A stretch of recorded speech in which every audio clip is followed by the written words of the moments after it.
some bad news. I knew it. I love when he does that. Well, once you hit rock bottom, the only way to go is up. So good luck, okay? Good luck. You say rock bottom, but, like, it just seems like things keep getting worse. What is rock bottom? Who decides what's the bottom of all this? I mean, seriously, you go, okay, today is Friday, and I woke up in Cleveland, and I'm going, how much worse can it get? Buffalo, all your babbling is interfering with my machine. So for the next few minutes, please just do me a favor and kindly shoot. Hello, ladies and gentlemen. Welcome to episode 306 of the Hoots Podcast. It's April 21st, 2022, as we're recording this live in the Gilbert studio in lovely Chicago, Illinois. Depending on when you listen to this, whether it's the weekend, during the day or night, I want to say thank you and give you a shout out for hanging out with us for another brand new edition of the Hoots Podcast.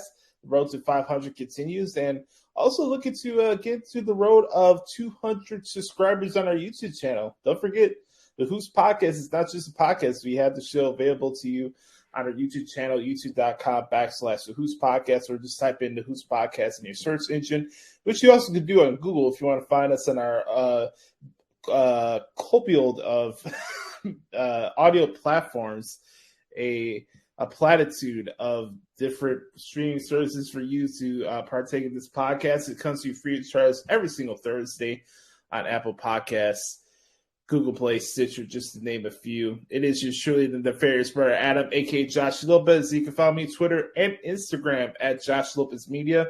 Make sure to check out my music page as well on Instagram at Josh Lopez Music, as I dropped some new guitar covers this week, and I hope you guys enjoy those as well. So we got a lot to talk about. I'm in good spirits. Just coming off a good holiday weekend. I got to check out the Windy City Riot show at the Odeum Expo Center in Villa Park for the first time.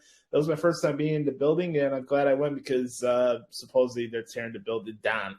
So I was glad to check that out. I'll talk about and review that show a little later on in the podcast this week. There's a lot of New Japan stuff that we had to discuss this week, obviously. But, had a good time at my grandparents' house on Sunday for Easter. Good to see everybody from my mom's side of the family. Got like this big slew of events coming up soon. Like this weekend, my uncle Gino and Judy are celebrating their 50th wedding anniversary. So we got that. And then a couple weeks, like I mentioned here in the podcast, I'm going to a wedding. My older cousin, Vince, he is getting married. And we're having the reception at this, I forget the name of the Italian place we're having it at, but to tie it in wrestling-wise, it's across the street from the Allstate Arena, so this should be a lot of fun in the coming weeks. So, like I said, that whole first week of May is going to be a blur for me because not only we have the wedding, I have my birthday on the Saturday, which will be May 7th, plus we got Impact Under Siege, and that weekend's also WrestleMania Backlash in Rhode Island, which I know our good brother Chris Saletta will be there in attendance at the Dunkin' Donuts Center. I'm telling you, bro, you need to ship out me some Dunkin' Donuts. Shit, you go to this damn arena every week. You might as well send me some donuts. Hook a brother up. No, I'm kidding. This is your first time listening to the podcast. Thank you. I just want to say thank you for rocking with us for the last 6 years, and appreciate the support. Whether you listen to this for 5 minutes or an entire episode, I really do appreciate those who take the time to listen to this podcast. And you can leave us a 4 or 5 star review and rating on Apple Podcasts. Let us know what you like or things we can work on as far as the podcast is concerned.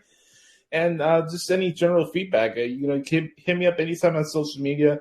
Tell your friends about the Hoots Podcast. We have a lot of fun here. If this is your first time listening or watching, I just want you to know that this show, I want you to feel like we're sitting in a back porch of your house and we're just shooting the shit, talking about wrestling. That's pretty much it. This is not an outside show. This is not a dirt sheet show. It's not even a cloud chasing show. We're just having here some real conversations.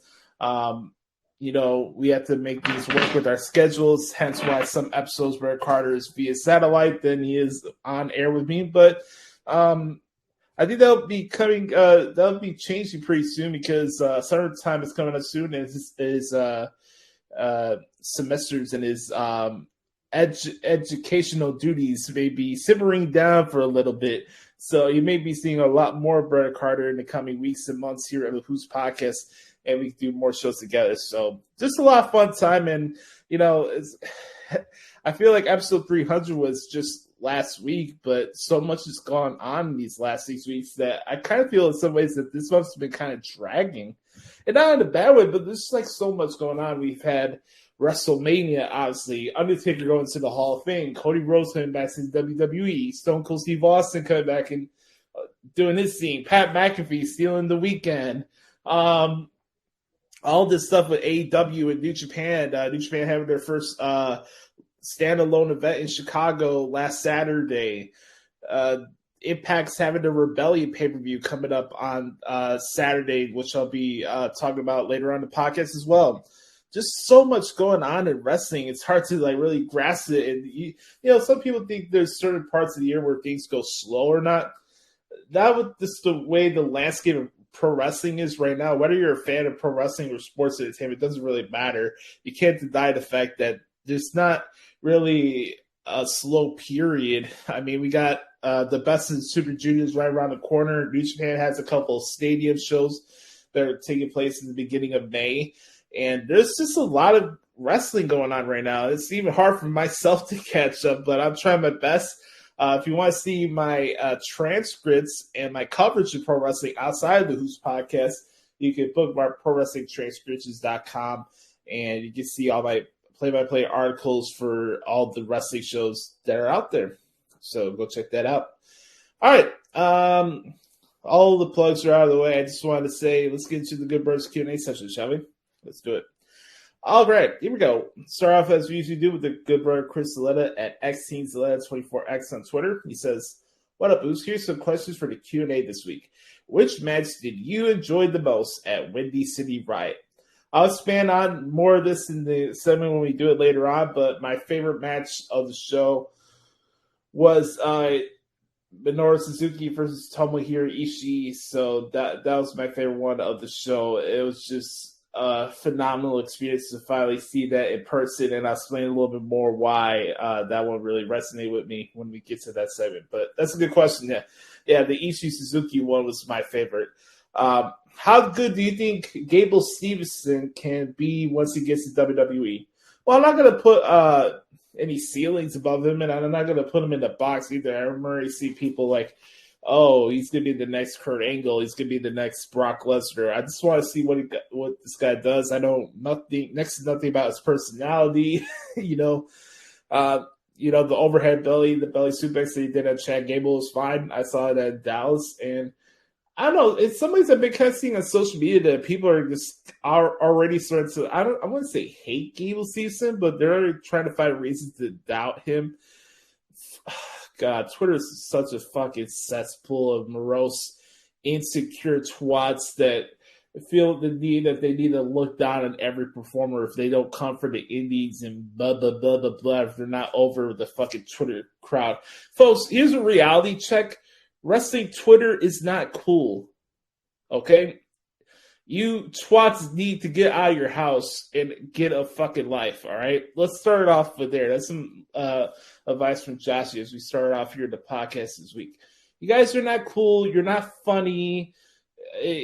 Really, y'all need to get a life. Deebo Samuel will be playing where next season? Bear down, Chicago Bears. Deebo Samuels get the touchdown from Justin Fields. Bear down. No, I'm kidding. There's no shot we get him. Oh, God. Knowing how the NFL is, you probably show up on the freaking Rams or the Buccaneers or Chargers. Like, nothing in the NFL surprises me anymore, especially with the super. That was even to the point where the NFL is becoming super teams or bust now, which is kind of ridiculous. But yeah, I would love to see Deebo Samuels on the Bears. Please, for the love of God, don't have him on the Packers. Just don't do it, please. Don't do it to me. I really don't need that right now. All right, Next question. Which match are you looking forward to the most for Impact Rebellion? I have a two-way tie for this one. Chris, I think the match card for Rebellion is very good from top to bottom coming up this weekend. But for me, what I'm looking forward to the most is Ishii and Jonah and Eddie Edwards and Jonathan Gresham. Those are the two matches I'm looking forward to the most for the Impact pay-per-view on Saturday. All right, NFL draft is a week away. What position do you think the Bears mainly focus on? I think just maybe some interior offensive linemen, but I think the main focus right now should be wide receivers and cornerbacks because that's where we need to add more, not only skill, but more depth to it. So I say wide receivers and then find your cornerbacks to have somebody be on the other side of the field, but also have those in between slot and nickel positions, and you know what I'm talking about. Those, your Buster Screens of the world, your Malcolm Butler type players. Those guys are covered the third receiver on the field, or sometimes tight ends and stuff like that. Very important for the Bears. They don't have a lot of draft picks for this season. Thank you, Ryan. Thank you, Ryan Pace. Thank you, Ryan Pace. Thank you for being a horrible general manager, you bastard. But I honestly think, Chris, that, and I think my good brother Sam Pioba would agree with this, I think wide receiver and the secondary will be my primary focus on the draft. If you could find a long-term center, cool. If you could find a long-term left tackle, cool. I think we have pieces right now that could work on the offensive line, but we have our needs that need to bring this team up to another level. And I don't think that this draft will be I don't think this draft will have any impact as far as what the Bears will do this season. I don't expect much for this season. And it's pretty realistically, I don't think they're going to make the playoffs anyway. So we'll see what happens. I always enjoy the draft. I always enjoy the Pat McAfee coverage of the draft. Those are always fun. With Mad Mel Kiper, those are always the blast. So I'm looking forward to that. It should be a good time. Let me take a quick sip of water real quick. Water, broadcasting best friend.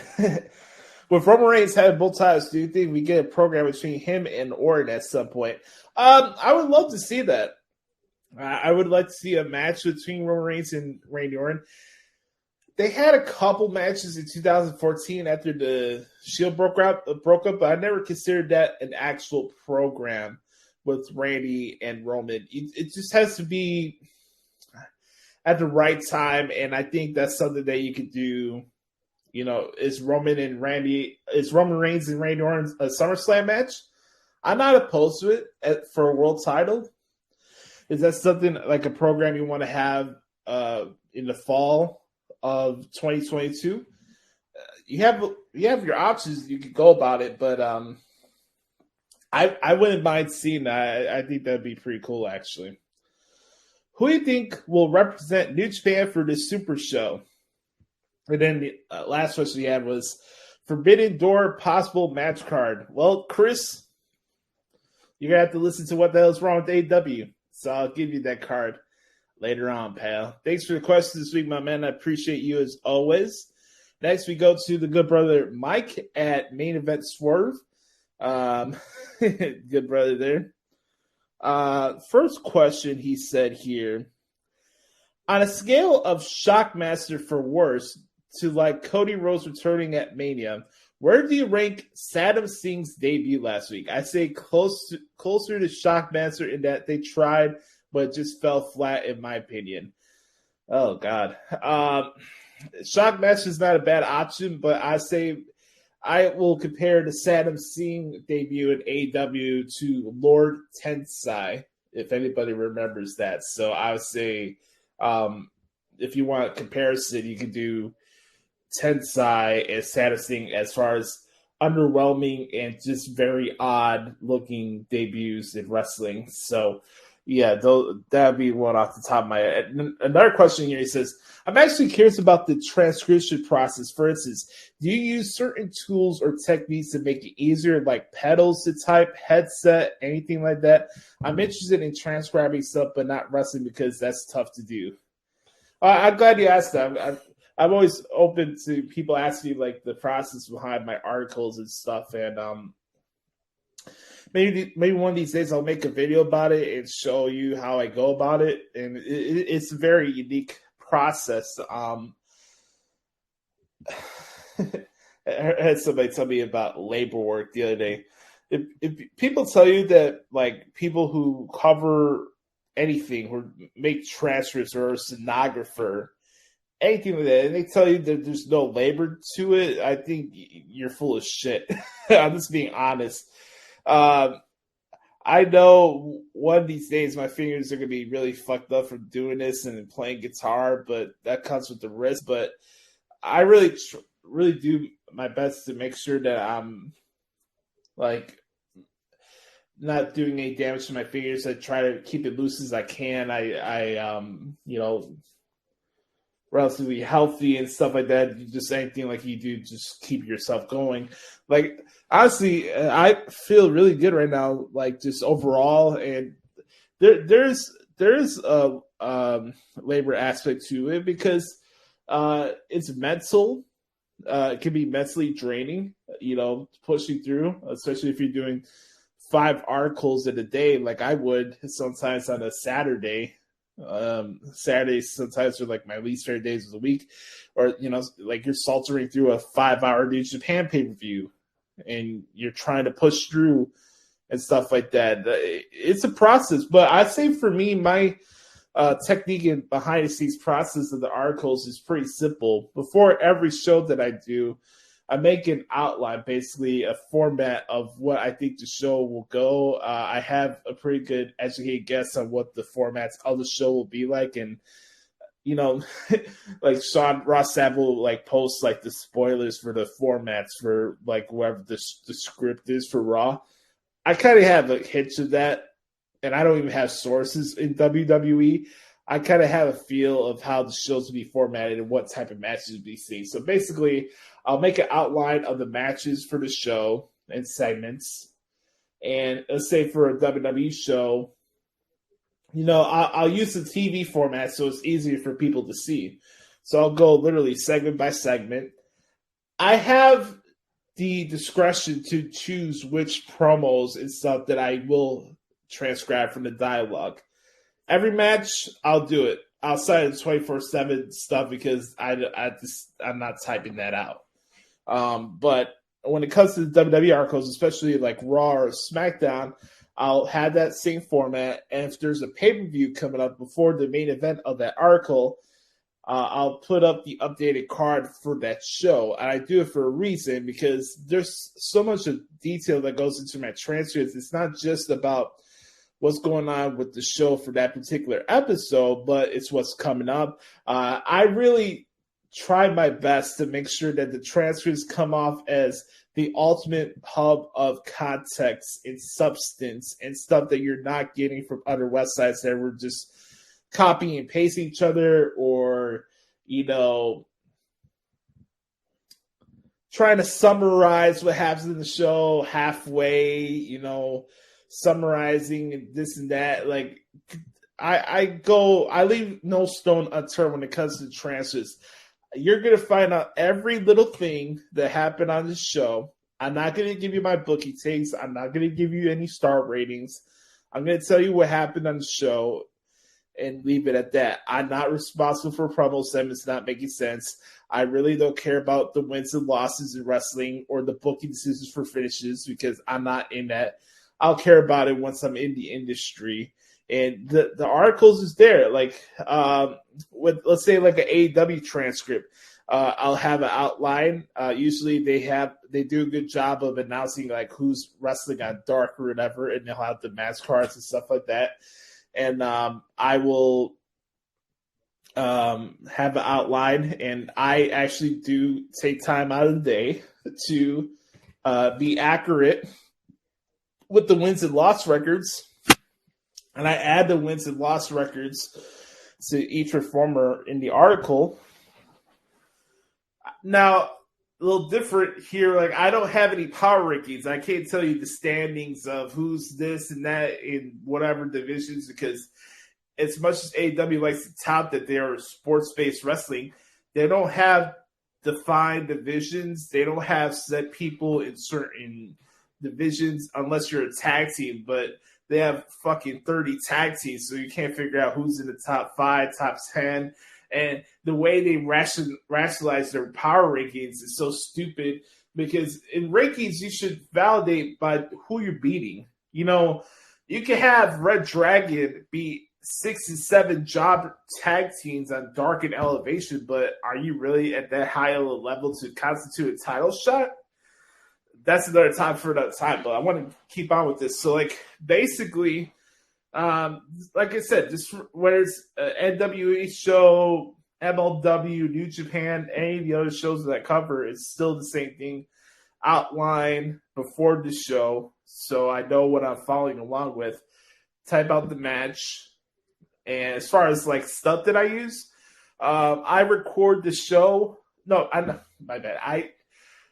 I use my cell phone to watch the shows as it's happening, and I use my laptop in my front room. Not this one that I'm talking to right now. The one in my front room, I type out the article on there. So basically, I'm watching the show through cell phone, and I have my headphones on to block out any noise to make sure I'm focusing on the article. So, like, I'll have my phone, like, right here so I could pause and rewind, and I will just type out what I see. So it's very extensive. I've been doing this since 2014, and you know, I'm very confident behind the quality in what I put into the transcripts and the work I put into those transcripts. I just did my taxes the other day, and you know, I took a risk of not working at the tattoo shop because that was another source of revenue, but it really wasn't making a difference. I made $7,000 more for this year than I did last year for the articles, and it's all thanks to you guys. You know, I'm very fortunate to be in the position right now where I am right now in my career and what I'm doing, and the fact that I'm living on my own here at this apartment, and I can work from home. And that's thanks to the transcripts, and it's thanks to you guys supporting it.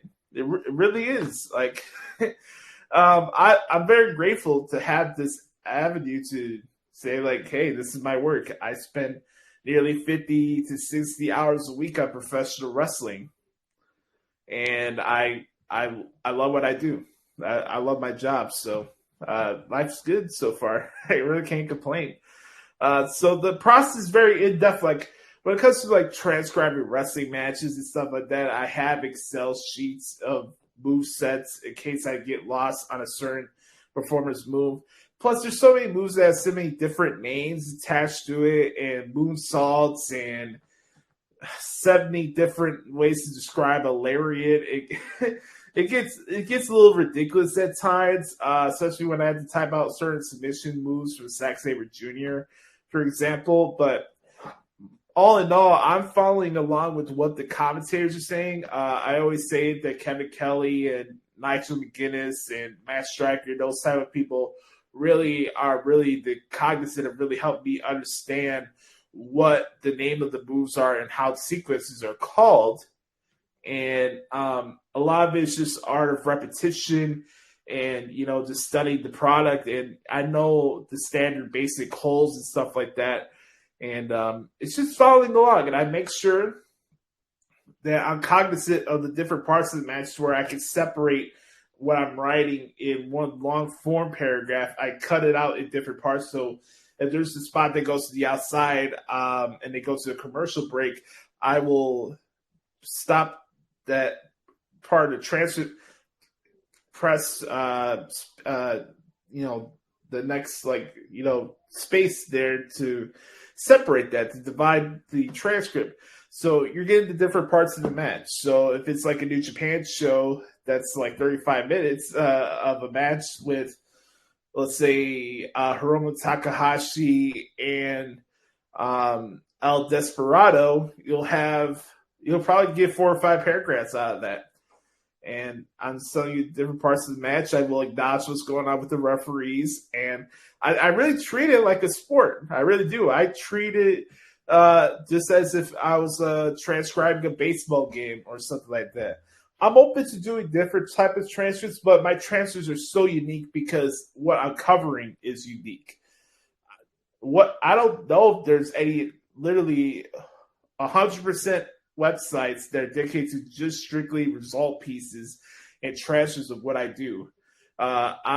It's a very unique platform, and I'm glad you asked me that question, Mike. I really do. That really means a lot that you asked me that.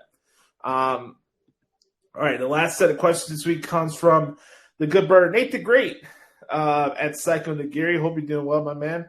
How high are you on Austin Theory? I'm very high on Austin Theory. I saw Austin Theory wrestle for the first time in Evolve when WWE had the Evolve special pay-per-view in 2019. I recall that because he was fighting JD Drake on the show, who also works at AEW now. Austin Theory was the champion and the top guy in the promotion.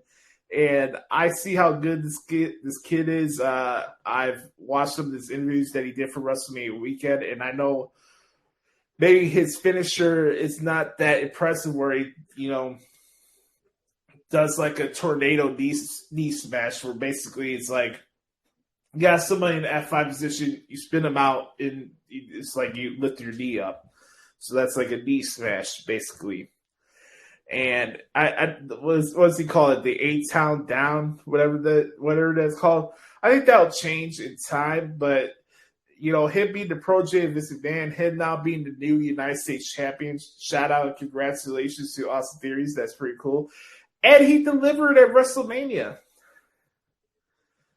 The charm of what happened for Pat McAfee and how much the reception he was getting is also credit to Austin Theory for naturally being somebody that you want to punch in the face and being naturally somebody you want to boo and something that he's good at his job. He's very good at his job. And I don't think there's a ceiling that can hinder him. It's all in him though. And, as things evolve, you never know who's going to be that next guy. You never know. There's chosen ones. There's guys who you think will be good, and then there's flops, and then there's the indie darling flavor of the month guys who get in their soapboxes and whine about wins and losses and blah, blah, blah, blah. Then they go to AEW, and they're stuck in the same position as they were in WWE. Andrade. And basically, wrestling, I always say it, and it's true. The facts is right there in front of you. Nothing in professional wrestling is linear. No movement in wrestling is linear. And that's just a fact. Things change. And that's sometimes the charm, and sometimes that's the bad end of professional wrestling, but that's just the fact. Nothing in professional wrestling is linear. It's not. So, that's a great question. I'm high in Austin Theory. I know some people may not be. That's okay. People have their thoughts. Hey, were you high on John Cena when he first came out? Were you high? Hell, even on... I can't even say the Miz because everybody was just down the Miz off in the beginning, so I can't really say that. There's countless people you keep talking about over the years that ended up being major stars that you wouldn't expect most of them. Did you think that Deacon Batista would end up being a WWE Hall of Famer? Here's the next question. Do you wish they had kept the title on Dolph a little longer? No, I thought what was going on with Dolph was what it needs to be. The only difference I would have made was having Braun win the title at Stand and Deliver. I know they wanted to have a nice little moment on the Raw after WrestleMania, but when you're advertising your first pay-per-view with this new brand of NXT in the audience and then you do a screwy finish like that, I just wasn't crazy about that. So I thought Braun Breaker should have won it Stand and Deliver, but No, I didn't think Dolph needed a long title reign. He served his purpose down there, and I thought it was some good business.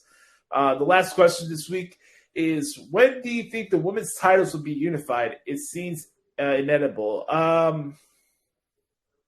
That's a great question. I really don't know, Nate, and how you go about it. I honestly think right now with WWE, the titles that don't need to be unified are the women. And I think that's a testament to how good the women are, especially for the Raw and SmackDown brand. I don't do the whole main roster and blah, blah, blah, blah, blah stick. I don't call that. It's just the Raw and SmackDown roster. I just feel like if you have one women's championship, you're going to have more of these girls, feeling sorry for themselves and then reaching out to the Shawn Ross Sass of the world, et cetera, looking for sympathy. And, one day, like tomorrow, let's say on a Friday, right, I wake up and go on Twitter. Oh, someone is whining and bitching about their creative and their booking. Oh, not really surprised. rinse and repeat. Like you can tell the people in WWE specifically who go out to dirt sheets for sympathy and playing the victim card and stuff like that. I know how this game works, guys. So I just don't think right now it would be beneficial for women's division to unify the titles, because if you're going to do that, just get rid of the brand split in general. I've been saying this for a long time. Maybe it'll happen soon, but the term of the brand split is just not going to work with how wrestling fans are today and their ADD mindset and stuff like that. And, hey, I'm not going to begrudge people who have short attention spans or have a disorder like that. Trust me, I have my own issues that I deal with, and et cetera, et cetera. So, I have more patience than other people. I'm wired differently than other people, and I think that's okay. But also, I'm just speaking truth in how wrestling fans act. They're very irrational. They're very impatient. They claim that they want certain things, but they want it at a certain time period. Yet they also say at the same time they want long-term storytellings, and then they want something to make more sense and understand why the feud's happening sooner. It's like pro wrestling companies can't win because people have such short attention spans. They claim they want something, but their mind and the way they think tells them another thing. So that's a tough question to answer, because I don't know if they're going to unify the women's titles. I really don't. But it's a great question. I'd love to give you your guys' thoughts. Do you think they should unify the women's titles, and who do you think should be the undisputed women's champion? I'll let us know that. All right. I want to thank you guys so much for saying some awesome questions this week from Chris, Mike, and Nate. I appreciate you guys so much. I really do. Right now, before we wrap up this segment for the Hoots podcast Q&A session this week, I want everybody to know that this week's podcast is in loving memory of the late, great Gilbert Gottfried, who's one of my favorite comedians of all time.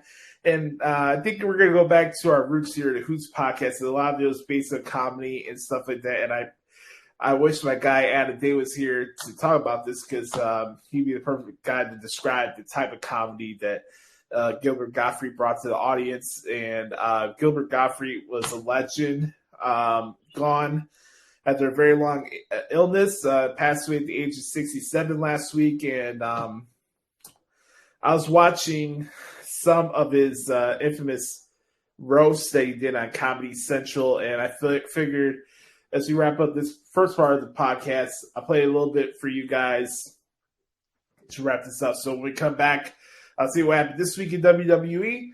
But right now, we're going to pay a little tribute to the one and only Gilbert Gottfried here on the Hoots podcast. We'll be back. Ladies and gentlemen, I hope you can hear the sound of my voice.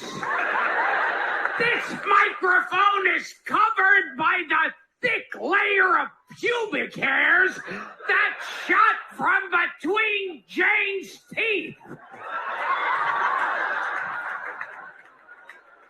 During each commercial break, the producers wipe away the pelt of saliva-coated pubes that accumulate upon the mic. And each time Jane returns to the stage, she once again sprays a carpet of short, curly hairs all over the microphone and the front row of the nauseated audience members. So forgive me if my voice is, shall we say, muffled.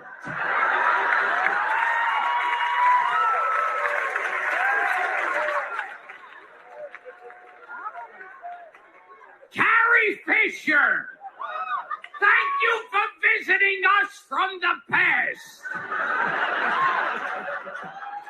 When Comedy Central looked at this dais, they said we just don't have enough washed up, repugnant, drug-addicted, menopausal has-beens.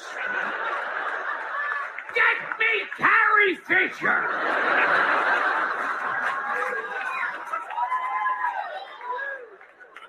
Tonight, we honor a monster in the entertainment industries. And like most monsters, she goes by one name, and that name is Rosilla.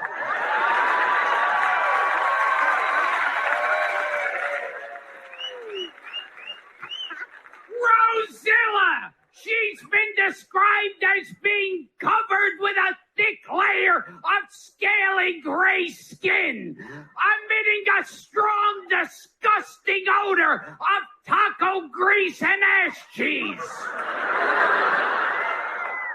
Her sharp yellow teeth can take a man's arm off in one bite if you are foolish enough to try and feed the beast her mountain of pork cracklings and one Slim Fast candy bar.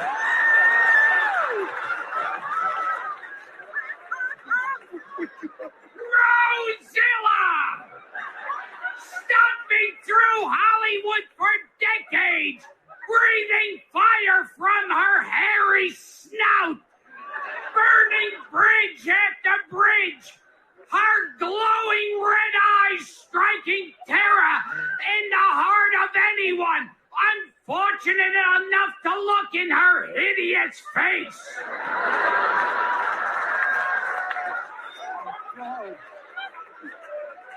Her gnarled cow-like hooves,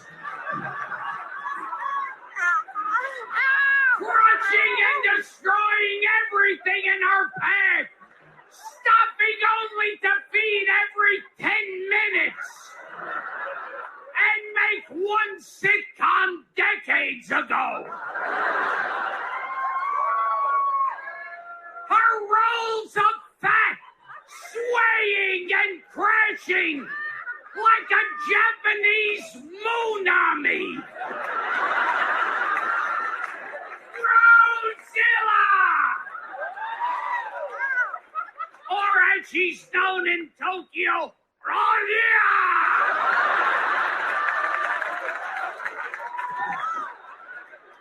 Tonight, it's our chance to end the reign of Rosilla forever.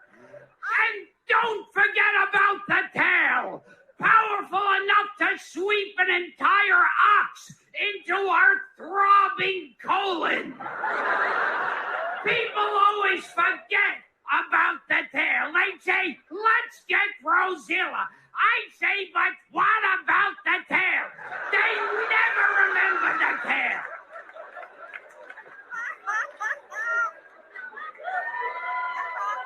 Those people have paid the ultimate price. And if all else fails, remember, good people, blame it on the Jews. for some jokes. A drunken farmer stumbles upstairs into his bedroom, waking his wife, Roseanne. She sits up and sees her husband holding a sheep under his arm. The farmer yells, "This is the pig I've been fucking." Roseanne says, "You idiot! That's not a pig, it's a sheep." The farmer yells, "Shut the fuck up! I was talking to the sheep!"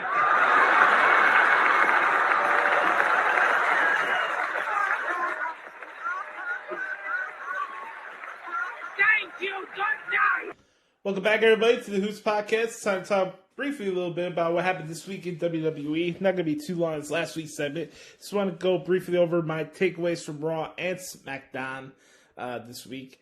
And I want to just let you know that I appreciate all of you for rocking with us for the last couple of years here on the Hoots Podcast. And we got more fun stuff to talk about. Of course, we got stuff for New Japan and Impact Wrestling to discuss here. But I wanted to start off this week's edition of This Week in WWE, talk about what happened last week on Friday Night SmackDown. Yes, sir. Friday Night SmackDown in lovely, and I mean lovely, Worcester, Massachusetts. So started off with the Usos and RK Bro. Let's see how this exchange went down to kick off SmackDown this past Friday night. Yeah. So check it out, man. I love your whole family. I respect your whole family. I remember being a young boy growing up in the locker room with your daddies, your uncles, your cousins. I love them all, but you two are assholes. And I'm going to tell you right now, hey, your puppies want to yip. Big dog left the bitches off the leash, so apparently you're going to come to the ring. I said, this is your ring, your show. Frick that, brother. This is my show, my ring, Riddle's show, Riddle's ring. You must have forgot who I am. Longest reign in the history of the WWE. I've been setting records for 20 plus years. Maybe you guys forgot that too. Let me reintroduce myself. Let me reintroduce my partner, Riddle, as the three most dangerous, destructive letters in sports entertainment. RK Bro! No better way to kick off This Week in WWE with Randy Orton celebrating his 20th anniversary in WWE. I recommend you guys go check out the WWE Evil special on Randy Orton on Peacock, which is streaming right now. If you want to check it out and see the real impact that Randy Orton's had on WWE over the last 20 years, you should definitely check it out for yourself. While a lot of people will say over the years that Randy Orton's overrated, he's complacent, he's not what people make him out to be, I say outside of John Cena, when it comes to WWE specifically, nobody's been more important to WWE than Randy Orton for the last 20 years. Randy Orton, in some ways, continues to amaze me sometimes for what he does in the ring and how he carries himself. The guy is literally in his Benjamin Button phase right now in his career. And I look at Randy Orton and what he's doing right now with RK Bro, and regardless of whether he's the world champion, whether he's this or that, Randy Orton is still one of the top performers in the entire industry, not just WWE. I know a lot of people look at 10-year wrestlers and be like, well, they're not really in the top 5 of my rankings for PWI and the Observer, but you look at Randy Orton and you have him in a match against Shingo or Hangman Page or Nick Aldis or Jacob Fatu, the list goes on and on. You can have Randy Orton fighting any promotion in the United States around. Hell, Randy Orton against Josh Alexander, and you're going to get a top-tier marquee match from Randy Orton because that's still how good this guy is. I want to give a congratulations to Randy Orton for celebrating 20 years in WWE and he's definitely a legend, and there's nothing else that needs to be said there. So I'm very excited for that match with the Usos and RK Bro at Backlash. That's going to be pretty dope. Speaking of, we had a pretty good singles match to kick off SmackDown, which led into what happened on Monday. Rhea Ripley beating Naomi. I thought that was pretty cool. Nice to see Drew Gulak get a chance to do some interviewing on stuff. By the way, shout out to Megan Morant, Chicago's finest. As well, I just want to give a shout out to her. Riddick Moss started to get some pops from the crowd. I will admit, it was pretty funny. Pat McAfee's like, oh, he still looks stupid wearing the suspenders. I agree with him. That was pretty funny. Charlotte Flair. Let's talk about this really quick. Glad this came up really quick because I want to talk about this. Charlotte Flair had an interview segment with Drew Gulak. Charlotte Flair is scheduled to fight Ronda Rousey at Backlash in an I Quit match. And I want to toss this to really quick from Bully Ray from Busted Open. By the way, if you haven't seen Bully Ray's appearance on the Stone Cold Steve Austin Broken Skull session, you're really, really missing out. It was some really top tier shit. I love the stories that he was telling, and it was very informational as far as the stuff in the wrestling industry and stuff that you should look out for, especially for those who are laying out matches and stuff like that. I loved it. I love his work on Busted Open. His opinions are not for everybody, but it doesn't have to be for everybody. That's the thing. Bully Ray speaks for himself. I have a lot of respect for that man, and he keeps it 100, and he speaks for himself. So salute to you, good sir. And in the comments here from Bully Ray, he's going to talk here about Charlotte Flair and her legacy in WWE. It's something that I mention here on the podcast every week. A lot of people hate watching. So here we go. Here's Bully Ray on Charlotte Flair. I think of Charlotte. 1 second. Let's get this out of the way. Boom. And boom. Let's start it here. Charlotte got out of Rick's shadow. I don't think of Ric Flair at all when I think of Charlotte. This is not about amount of championships she's won. This is about the woman, the entertainer, the professional, the athlete that she's turned into. The Charlotte hate, it's greatness hate. We could agree on that.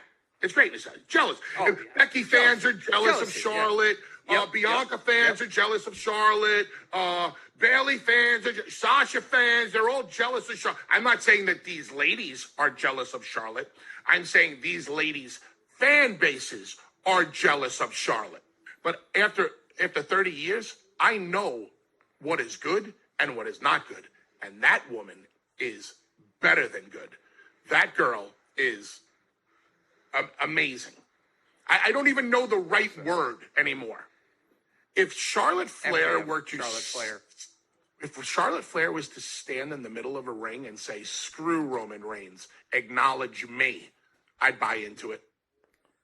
So would I. She's the measuring stick. She's that good. And I'm glad to hear a fellow WWE Hall of Famer mention that, so I thought that was pretty cool. Looks like these are going to build up more with Drew McIntyre and Sami Zayn. Zayn running out of the building like a coward. Got another nice Lacey Evans vignette. Slowly bring her back into the fold, so like seeing that. She is a beautiful woman, I will say that. Ricochet retaining over the modern day Maharaja. See what happens next for Ricochet. It looks like Raquel's first opponent will be Natalya. Don't really have a problem with that. SmackDown was pretty decent this week. Sometimes these match cards, I'll admit, will be hit and miss sometimes. And we play here at the Hoots podcast. So I'll mention stuff that I don't like or whatever, and stuff that's just absolutely ridiculous. Same thing with AEW. But more times than not with WWE, I know the direction they're going. So I can see the plot points through WWE. And that's what really these episodes of Raw and SmackDown are. They're plot points. Some hit, some don't. And that's just a fact. But what helps me out with navigating through WWE is that I know they have an identity. AEW has no identity. So, I could look at a card like this and you look on his paper and be like, oh, this is just a paint-by-number SmackDown, blah, blah, blah, blah. But when you actually watch the show and you're transcribing of action, it's a good solid night of wrestling action. Like Matt Riddle and Jimmy Uso, the main event for Raw, the main event for SmackDown this past week, I thought it was pretty good. So all in all, I thought SmackDown was a good show this week. There's something here from Raw that I want to play this week that really, really stood out to me. And it was one of my breakout segments of the show for this week. I'd probably say this week's Raw will beat SmackDown as far as the shows I enjoyed the most. But it has to start here. This is the last clip I'll play here in this segment. It's Edge and Damian Priest's promo this week on Raw. Sit back, take back some notes, and listen to what Edge has to say here.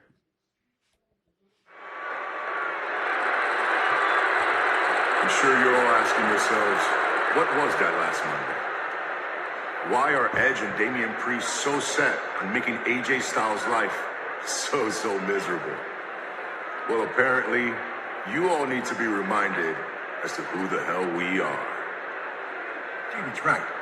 Last week was mind games, and this side of me has always been there. It's just been dormant. These seeds were planted over 20 years ago when I was in the Brood, the Ministry of Darkness, but how soon you all forget. Only this version of that man is much more dangerous, and those seeds will be watered by our opponent's tears. Now, all of you are asking why. Why is this happening? You can't get it through your Cro-Magnon skulls. AJ Styles can't understand, but he's a man of the people. He's one of you, so that makes sense. It's real simple. We haven't lived up to our true capabilities. We haven't used what destiny has given us. Here's an example. Last year at WrestleMania, Damian Priest played supporting act to Bad Bunny. Damian was the glue, but Little Bunny got all the glory. And the fact that sailed over everyone's heads is that without Damian Priest, Bad Bunny would have been smeared across that canvas like a Picasso. Yet he didn't have a match this year at WrestleMania, and you all have to ask yourself the question, why? Why is this happening? And what do I have to complain about? Well, where do I start? I had to beg for someone to face me at WrestleMania. Me, a first ballot Hall of Famer. And unlike your Buffalo Bills and your Buffalo Sabres, I actually win championships. So I need to add to that. But despite all of those accolades, all I started to hear was complaints. After 9 years of being out daily, Ed, you can come back, can't you? I fought, I scratched, I clawed, I bit to get this back, finally. And all it took was 2 years for our WWE universe to become the jaded lemmings and malcontents with an attention span of a gnat or a TikTok video to start complaining about the fact that I was back. I'm here too much, I'm here not enough, I'm a part-timer. I finally decided not to care what you think and take back what I never lost, which is the pinnacle of this industry that I call my mountain of omnipotence. We will pass judgment on anyone who stands in our way. And right now, the only person with the guts to stand in front of us is AJ Styles. Now, AJ, at WrestleMania, apparently we didn't get our point across. So I am officially challenging you at WrestleMania Backlash. I am going to put this point like a stake through your heart. I'm speaking directly to you, AJ. And I know you're going to say that our verdict isn't fair. And is it fair? We don't care. We finally decided to seize the day, and what that means for the rest of the WWE, and most specifically what that means for you, AJ Styles, is that it's your judgment day.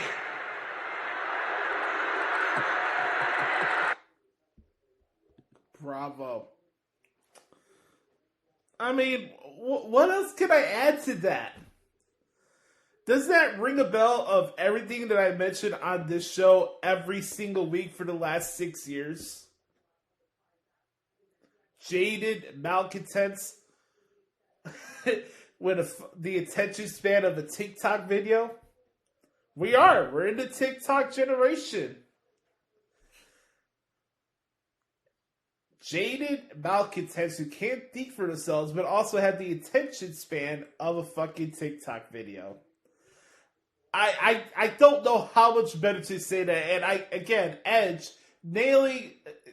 hitting another home run on the microphone on Raw. Phenomenal.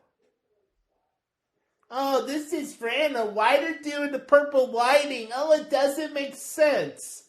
Shut up. It's right in front of you. You just heard it right there. Let's talk a little quick over the stuff I saw on Raw, stuff I liked and disliked.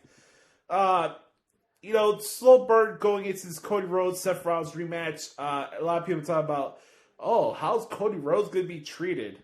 I'll tell you right now, man, the guy's looking good for what I've seen so far. I know Seth Rollins is doing his whole Joker shtick, and some people were mad over the fact that the Kevin Owens Cody Rhodes match on Raw this week ended in a count out, but it wasn't like the guy lost. Speaking of losses, we had Rhea Ripley and Liv Morgan. They lost their tag team title match to Sasha Banks and Naomi, which led to Rhea Ripley turning on Liv Morgan and also telling Sharon Shriver that she doesn't have to explain herself to anybody. So, very see what happens with her next.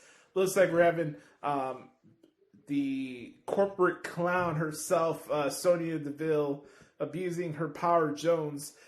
She'll be taking on Bianca Belair for the Raw Women's Championship in Bianca Belair's hometown of Knoxville, Tennessee, next week on Raw. So that should be pretty cool. I have no thoughts on the wedding outside of R-Truth being a national treasure. I thought the segment went way too long than what it needed to be, but also that crowd in Buffalo didn't do that segment any favors either. So, I love the stuff with Kevin Owens, Ezekiel, and Chad Gable. I thought that was some good TV. Those guys get my nod for maximizing their TV time of the week. If I gave it the award, I would give all three of those guys the award because I just thought that was a good segment. So, good stuff there. Street Profits beat Randy Orton and Matt Riddle. I don't know what to make of the Street Profits. Is it the fact that because they do the solo class in the air and they do a lot of dancing that makes them baby faces? But the way they cut promos and the way Angelo Dawkins talks in the ring and just how he carries himself like that trolling guy you would play on NBA 2K or Madden, I don't get babyface vibes from them. And they came into this match and they played the Usos entrance music. And so, am I supposed to believe now that the Street Profits are heels now? Because they're butthurt because they're not winning matches? I don't know how I'm supposed to gauge the Street Profits. They're a good tag team. I like their matches. They're good wrestlers. I don't have anything personal against them. I just don't know what the arc is here for them and what's their end game. So that was something that stood out to me. Talked about the Edge promo. Congrats against Austin Theory. If I had to make one change for Raw this week, it would have had been Austin Theory if it were being in the main event. Having that last visual shot with him and Vince celebrating on a stage to close Raw would have been a better route for me, but I understand why they went with Cody and Seth to close out because they're bookending the shows with Cody and Seth. And that's the top program right now for Raw going into Backlash, so it makes sense there. So I thought Raw this week was better than SmackDown, but all in all, a solid week for the main roster shows. Ugh, I feel dirty saying that. Let's talk really quick for NXT UK today. We have Mustache Mountain against Ashton Smith and Oliver Carter. Jonathan Hood's favorite tag team on NXT UK. It's a 2 out of 3 falls match for the NXT Tag Team titles, NXT UK Tag Team titles. We also have the beautiful Stevie Turner against Amelia McKenzie on the program.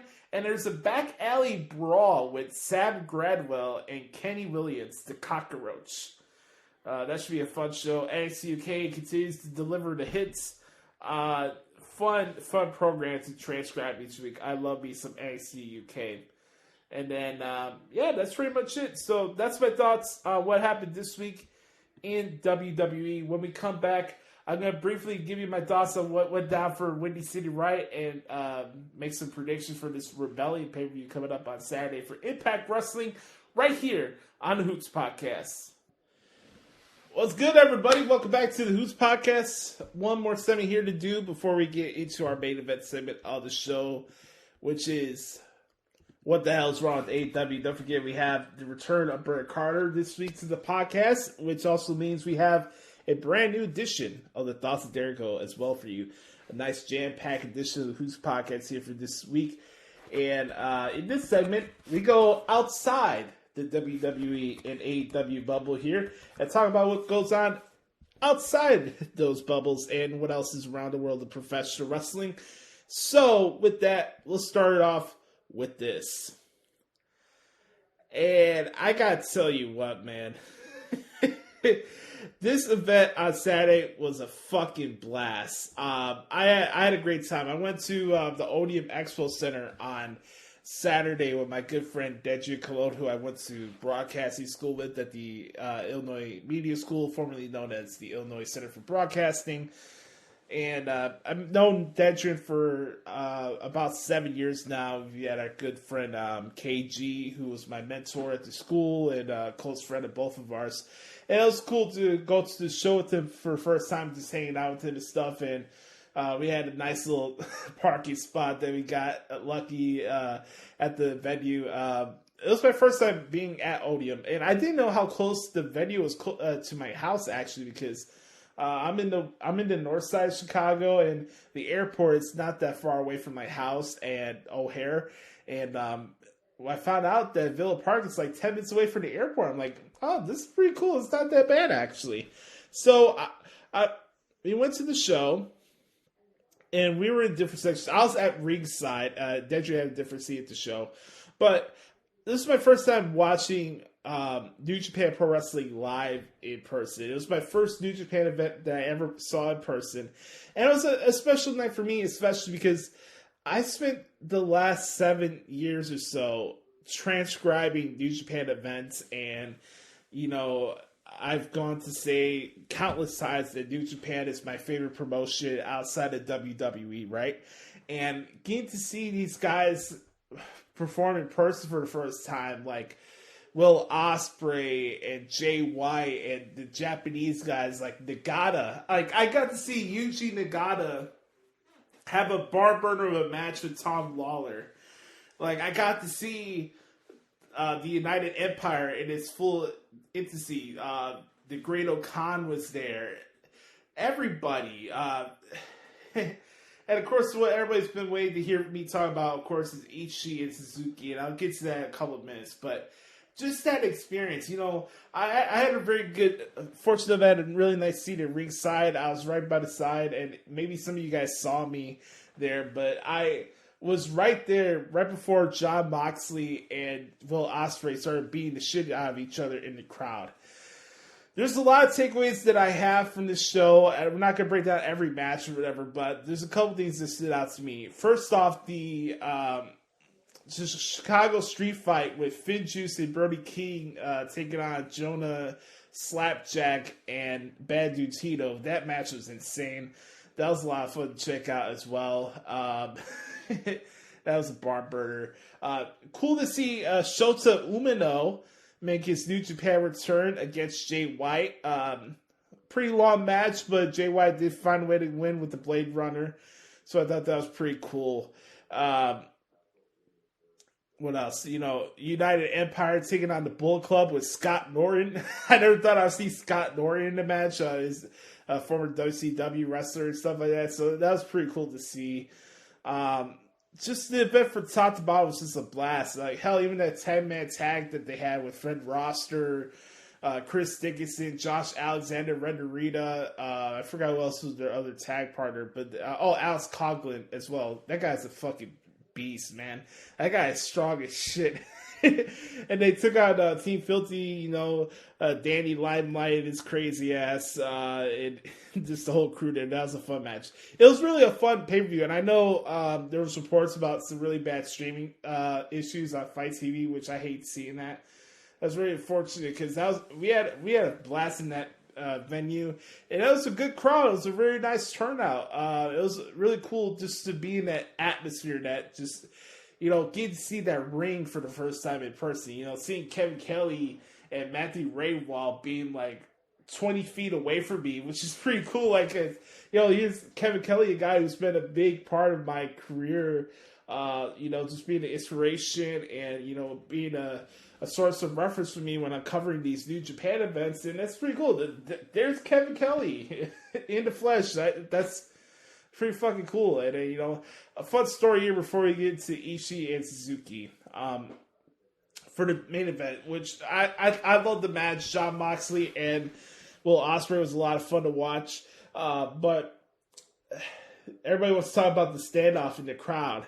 So I'm right behind Aaron Henare, and Great O'Khan is right across from me. And it's crazy, you see these wrestlers all the time on TV, and you kind of figure out who's the tall ones, who you're who is the same height as you. I could say for sure that I'm taller than Jeff Cobb and Aaron Henare, which is pretty cool. But it was a funny story. So they're getting the setup and they're getting the crowd out of the way. So Moxley has his unique entrance. He's making the way towards the ring. And they're going to have this brawl in the crowd, right? So before that, we hear Jon Moxley music play, and it's that you're waiting for it. By the way, Jon Moxley's New Japan song is way better than his AEW song. That's not even a debate for me. Jon Moxley is so much cooler in New Japan than he is in AEW. And this is what it is. But anyways, we're waiting for Moxley to come out, and you hear Jeff Cobb saying, "Hey, Mox, hurry up. I'm hungry." And they're just waiting for Moxley to have to stand up with Ospreay. It was just pretty cool. I was helping some of these production hands at ringside. There was a lot of fucking chairs flying around when they were doing that brawl. And, just helping everybody get back to their seats and stuff like that. That was crazy, man. Started the show, and then started off that match, and then, Ospreay does that elbow drop through the announce table. There was a tornado, I think he did, to the outside as well, which was insane. A lot of shenanigans about the officiating. Will Ospreay's been going on soliloquies and stuff like that. He feels like he's being sabotaged, and there's conspiracy theories. I guess we can add Jeremy Marcus to the crew of bad officiating. No, I'm kidding. Jeremy Marcus is a great ref. So, yeah, just seeing that whole show for everything was really, really cool. But the special part for me was getting to see Ishii and Suzuki fight each other in person for the first time. I've seen this match and seen these guys interact at Madison Square Garden when they had that battle royal for the G1 Supercard. But this is the first time in the United States that they had a one-on-one Ishii and Suzuki match. There was a singles match in the UK for Rev Pro that I remember from a few years back. I do remember that. But this is the first US singles match of Ishii against Suzuki. And it was just very special for me. You guys know that Ishii is my favorite New Japan wrestler. So to see him out there and them doing this match, and they stole the show. It was my favorite match of the show, and it's one of the best matches I've seen this year. Ishii and Suzuki beat the ever-loving shit out of each other. I took photos and videos of it, and that was really cool and all. Another quick thing I want to mention, it was cool to meet my good brother Brandon DeJesus, who's also a good supporter of the Hoots podcast. It's great to see him and meet him in person for the first time, so that was pretty cool. We got to talk a little bit before that Jay White match, but going back to this, it was just very special for me. I got to see that in person, and it was everything I wanted it to be and then some. So thank you, Ishii and Suzuki. So all in all, Windy City Riot gets 2 thumbs up for me. I had a blast. Here's something that not a lot of people talk about is what happened after the Ishii-Suzuki match. We had some interesting comments here from Eddie Kingston.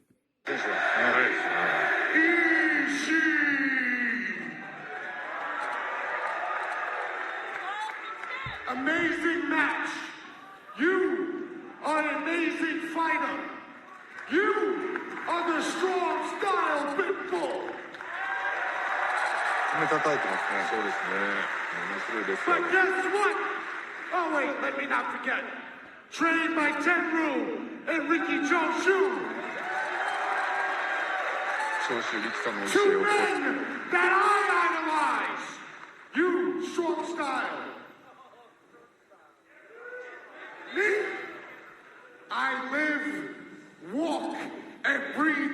James Rhodes. I want you, May 14th, Washington. 今キングスロードって言いましたね。それ王道だ。Ele go, Nedra. Oh man, that was fantastic. So all in all, good stuff there for Windy City Riot. Let's go over the card real quick. I'm not going to make predictions, actually. I'll just go over the card here for Impact Wrestling. They have their Rebellion pay-per-view coming up this Saturday on Fight TV, which you can watch from Poughkeepsie, New York, the Mid-Hudson Civic Center. So we had Trey Miguel against Ace Austin and Speedball Mike Bailey in a triple threat match for the X Division title. We have the Influence against the Inspiration, a rematch for the Knockouts World Tag Team titles. Moose, my bad, that's going to be the main event. Never mind. Jonathan Gresham against Eddie Edwards. This is a singles match. This will not be for the Ring of Honor World title. Another singles match, Ishii and Jonah, which I was talking about earlier. If we got questions in the Q&A. Tasha Steelz putting her Impact Knockouts World title on the line against Rosemary. Deonna Purrazzo putting her AAA Reina de Reinas Championship on the line against the beautiful Taya Valkyrie, making her return to Impact Wrestling. Chris Sabin, this is a match I'm really looking forward to here. Chris Sabin against Jay White and Steve Macklin. By the way, there's a lot of performers who leave WWE and go on soapboxes and do prison vignettes and try to look for sympathy for the dirt sheets. Then you could be a guy like Steve Macklin, who's really gone out of the way to reimagine his own career and do things on his own accord and just let his work speak for itself. I have the utmost respect for Steve Macklin and everything he does because that guy is a freaking beast. And I enjoy his work, so that should be a fun match. And then, of course, the 8-man tag team elimination challenge for the Impact World Tag Team titles. God knows how long that match is going to be. And of course, the main event, Moose against Josh Alexander for the Impact World Championship. So, Impact Rebellion 2022 should be a fun card coming up this Saturday. I'm looking forward to transcribing it. No. By the way, when we say no, it's a good thing. It's kind of reverse logic for the Hardy Boys because when they went to AEW, things went south. So instead of saying yes, now it's no. So, yeah. Although that's my thoughts on Impact and that's my thoughts on what happened in Windy City Riot. On that note, it's time to give the people what they want, what they need, what they've been salivating for. Another brand new restaurant quality edition of What the Hell is Wrong with AEW. That's right, we got the return of the one and only Brother Carter, and he kicks us off in a 3, 2... Beat your meat, beat your meat, beat your meat, beat your meat, beat your meat, beat your meat, beat your meat, beat your meat. It's time for What the Hell is Wrong with AEW?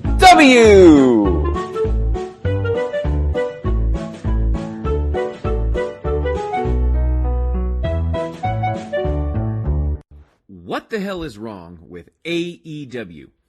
This was a weird show this week on Dynamite because some of the segments I didn't mind, and there was actually some pretty good wrestling this week, but they interjected some just terrible things in the middle of this really great stuff, and stuff that just ruined some otherwise perfectly good segments and perfectly good matches. So let's get into it and let's break things down. As always, I'll start talking about the things I enjoyed about the show. They started things off with one of their best. I can't deny the reaction that CM Punk gets. I mean, it's just, his connection with the fans is unbelievable and undeniable, and that's always really cool to see. Okay match with Dustin Rhodes. It was fine, but I think Dustin needs to give it up. He moves so slowly, and this match didn't really do it for me. It was fine. Like, I don't really have anything to complain about. It just didn't really do it for me. I'm not saying it was bad or anything. It just didn't really do it for me, and that's fine. And then, of course, we get a stare down with Hangman Adam Page, finally setting up what appears to be that match, which was cool. But can anybody really believe Hangman Adam Page is a world champion? Like, your world champion got 30 seconds of TV time on your show, but yet AEW has, like, figured out this genius way of booking their television program. I'm sorry, but Hangman Adam Page does not feel like an AEW world champion, and their world title seems to mean absolutely nothing. They put more effort into the TNT Championship than they do their world title, so keep that in mind. Trios match between the Blackpool Combat Club and Dante Martin, Lee Moriarty, and Brock Anderson. For some reason, they were a team. I don't know why, but fine. Good showing from all competitors, especially Wheeler Yuta, and I'm glad he's getting his opportunity to work with Bryan Danielson and Jon Moxley and William Regal. I think Wheeler Yuta has potential, and I think this is a good fit for him to have him learn, work with some great talent so he can elevate to the next level. So I do like that. MJF and Shawn Spears throwing popcorn on the crowd was a nice touch. I thought that was funny. And I do like what they're doing with Wardlow.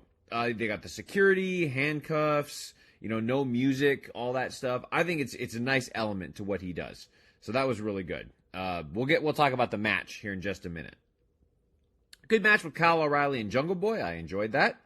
Nice backstage promo with MJF and Jake the Snake Roberts. That Jake the Snake stuff was actually pretty cool. I actually thought Jake Roberts cut a pretty decent promo. The only problem with this promo was Lance Archer. He's not relevant at all. He's supposed to be this murder hawk, dangerous machine, but he's irrelevant. And we see him every once in a while, and when he does, he's doing nothing useful. So, I don't know what's going on with that.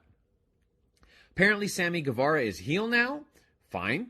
And he's going to be kind of like this douchebag heel with Ty Conti, which I actually think works well for him. It works well for his look, works well for his character. I think that's going to be fine. Great promo from the House of Black, but why should I care? What have they done that's been relevant as of late?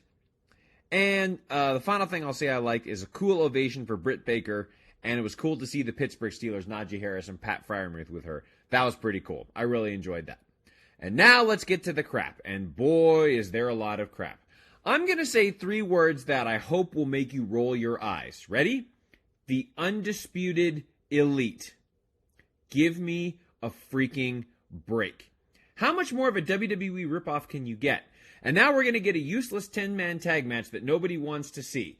We got Adam Cole, Red Dragon, and the Young Bucks versus, I don't even remember who. I think it was like Brock Anderson, the Varsity Blondes, Lee Moriarty, and Dante Martin, I think. Like, who wants to see that? Why do I care? It's just so frustrating to see what Adam Cole has become since joining AEW. He's become a shell of himself. Why on earth should I care about Satnam Singh? I have no idea who that is, and I have no reason to care at all.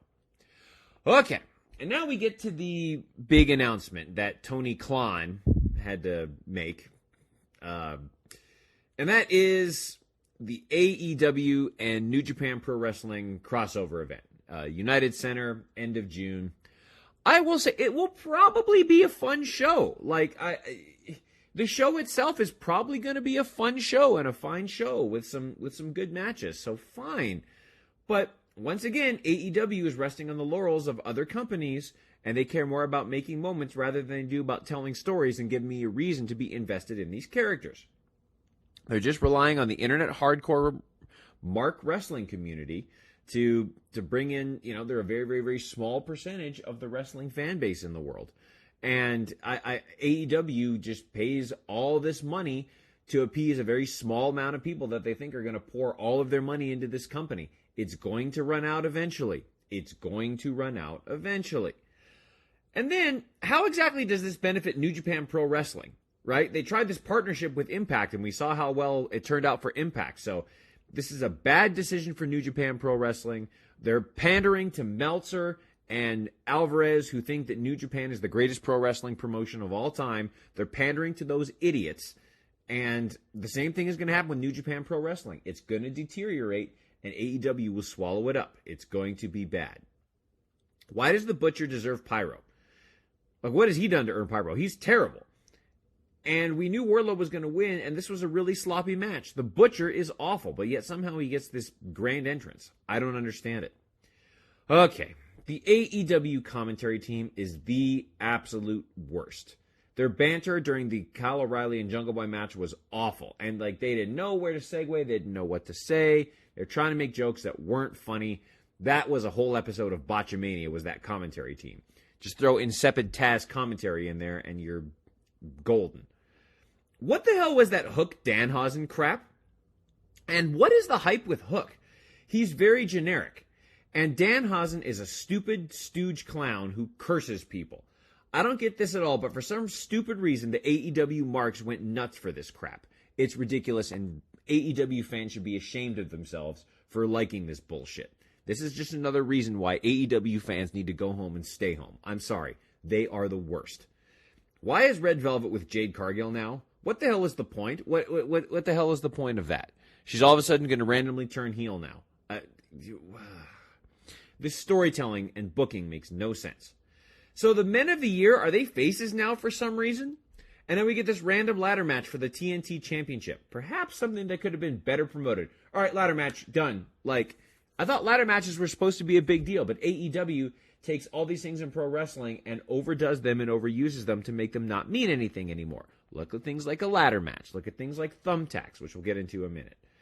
Oh, my God. Ridiculous. And, of course, Britt Baker in her promo disses WWE with her Tony Storm comments about getting cake in the face and leaving the company. Shocking. AEW can't do anything except diss WWE. And then we get to the main event, the coffin match, which was a useless brawl that led to absolutely nothing. Absolutely nothing. It's Sting is stupid, Shivani. Give it up. That was fine 25 years ago. It's not WCW. And if you want it to be WCW, AEW will befall the same fate. And if that's what you want to do, again, to pander to the stupid-ass, old-school internet wrestling marks, then by all means, go ahead. But when AEW is irrelevant in 5 years, don't say we didn't warn you. I don't understand how these useless AEW marks go nuts for this crap. And of course, the coffin lid is covered with thumbtacks. AEW really can't get out of their own way. So there was a lot of crap on this show, pandering to a bunch of... I'm sorry, I know I'm going off on the AEW fans, and if you like that stuff, that's fine.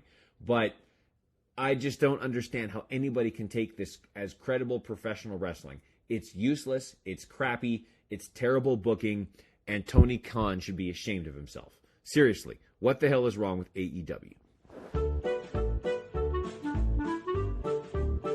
This has been What the Hell is Wrong with AEW.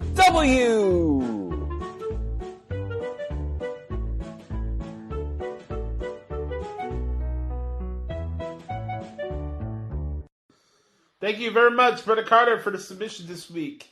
Make sure to follow Brother Carter on Twitter, by the way, at Derek Stoughton at WrestlingRumors.net and his website, DerekStoughton.com. Appreciate you as always, good brother. All right, time for the Joshie portion of What the Hell is Wrong with AEW this week. I'm going to keep this a little brief because we have a extensive episode this week, so I don't want to keep this here for too long, but of course, you know, I have stuff to say.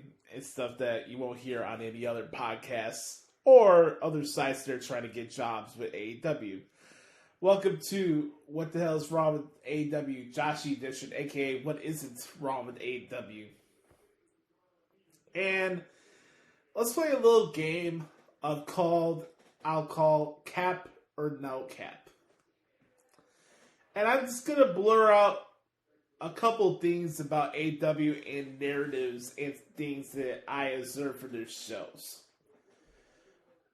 So, start for this. AEW has the best tag team division in professional wrestling today. Cap or no cap? Cap. AEW is doing the right decision by having CM Punk start every edition of Dynamite. Cap or no cap? Cap. And I'll explain why here. You know me. Punk is Teflon in my eyes. The guy can do no wrong. And the guy's work in the ring for what he's done the last few months or so is really speaking on its own accord. I have nothing bad to say about the match that he had with Dustin Rhodes on Dynamite last night. I thought it was good.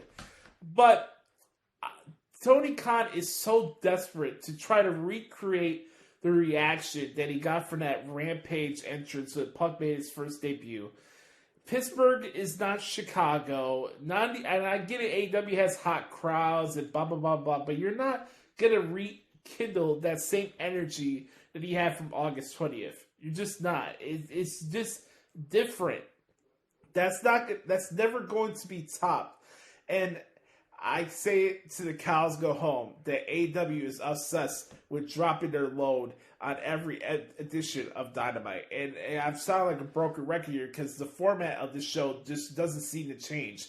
The first match we see in the show is CM Punk. Next we see the Blackpool Combat Club, or as Mark Henry says, the next NWO, which is also Cap. So the first 30 minutes of the show, you get CM Punk, Jon Moxley, Bryan Danielson, William Regal, Adam Cole, the Young Bucks, Red Dragon, the announcement that everybody's been waiting for, the AEW New Japan pay-per-view, the Forbidden Door. Here's Jay White. All that in the first hour. You can tout that you have a great roster. That's not my issue. My issue, it continues to go on as the weeks go on, is your second hours of your show completely suck ass. And I wish it ends by 8:30 instead of 9 Central. So, Undisputed Elite. For those wondering my thoughts on the Forbidden Door and the match card, I'm going to save that towards the end, so bear with me here. I had no issue with the announcement. I think it's cool. I made the call that it would be at the United Center. So, I'm not surprised by that. I think it's the right place to have it. Would it be cool to do it at Soldier Field? Sure, but I don't want the stench of the Chicago Bears drifting onto these professional wrestling companies so they don't have to go to Soldier Field. Plus, no wrestling fan wants to go travel and pay parking and deal with that this area, try to get out and stuff like that. That's just a bad thing waiting to happen. So, with that being said, look, I have no issue with how that thing started, but it's the formatting that continues to go on. It's the same shit every week. CM Punk here. Next match, Bryan Danielson and Jon Moxley. Rinse, repeat. I feel like everybody talks about rematches from WWE. It's the same shit with AEW. Tell me how Dante Martin, Lee Moriarty, and Brock Anderson benefited having that match with the new NWO, the BCC. Tell me how any of those guys benefited from that. Am I supposed to boo the Blackpool Combat Club because they beat up 3 young good guys? You tell me. I have no interest in the Samoa Joe, Jay Lethal feud. I can give a shit. I'm sure the match will be fine, but this whole stuff with Sanjay Dutt, I get it. You want to branch out to the Indian market, have no issues with that, but Sanjay Dutt and Satnam Singh, that's just not going to work. It's just not going to work. What else here for this Mud Show Incorporated fest that we see every single week? Corny backstage promo with the Undisputed Elite. I have no comment on that whatsoever. Glad that we didn't see Chris Jericho on this program. That was a nice break. I agree with what Bret Carter said about the Wardlow stuff. I thought that was fine. Served its purpose. Wardlow got to start in wrestling in that area in Pittsburgh, so it was cool to see him get that reaction.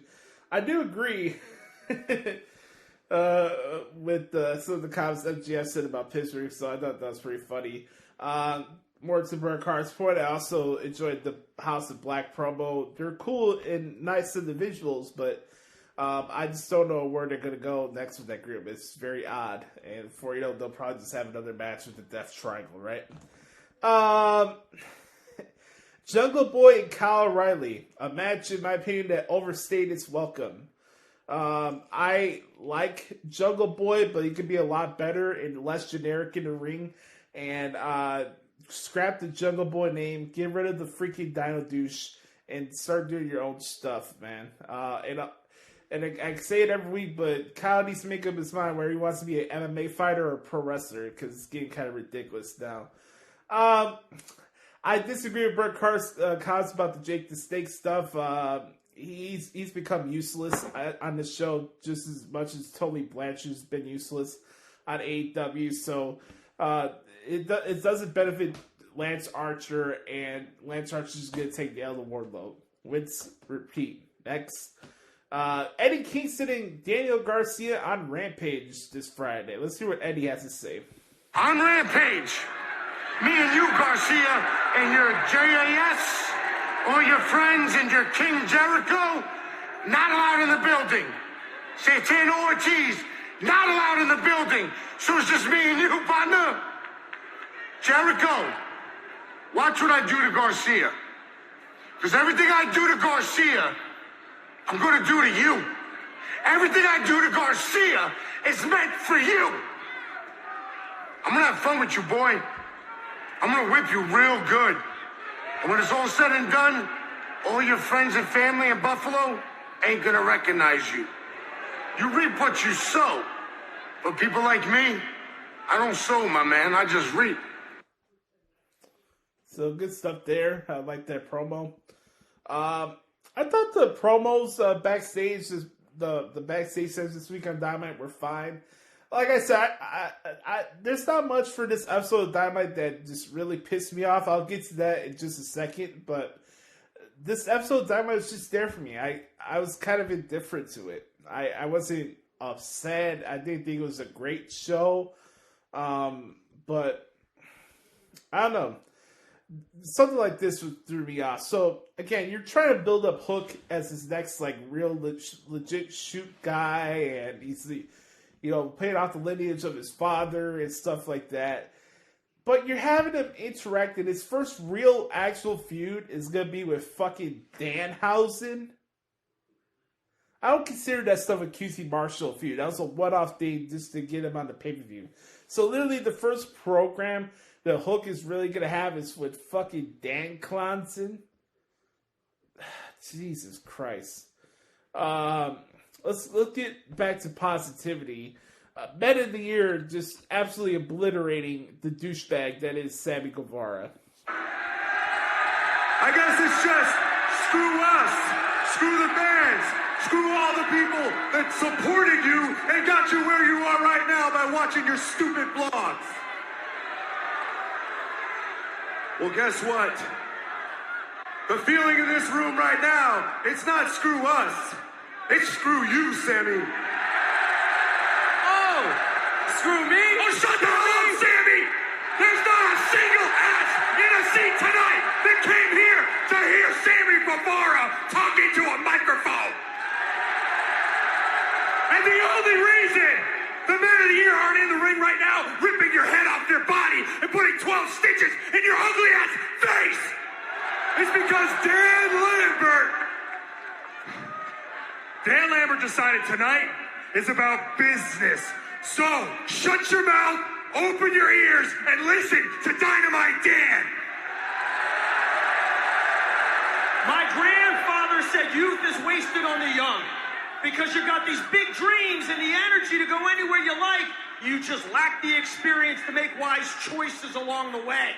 And you are the perfect example of that, Sammy, because you risked everything in that ring to earn the respect of these people, and now you're there all up in your feelings because you chose to throw that away, acting like some high school douchebag who can't keep his tongue out of his girlfriend's mouth.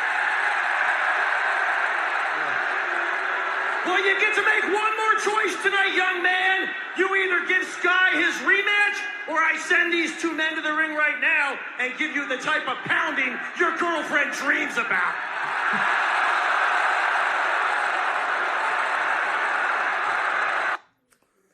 Oh, man. Bravo, Dan Lambert, man. Dan Lambert, a national treasure. Mamma mia, that was great. God. Somebody try to explain to me why Sammy Guevara being the TNT champion and beating Scorpio Sky at Battle of the Belts this past Saturday was a good idea. And you think I wasn't going to forget about that? Complete grade A homogenized Holstein bullshit. You gotta be kidding me. Sammy beating Scorpio and getting the title back, and now we're gonna have this random ladder match because every week on Dynamite we gotta have some fucking stupid outlaw hardcore match. Every week it's coffin this week, ladder match this week, a steel cage the next.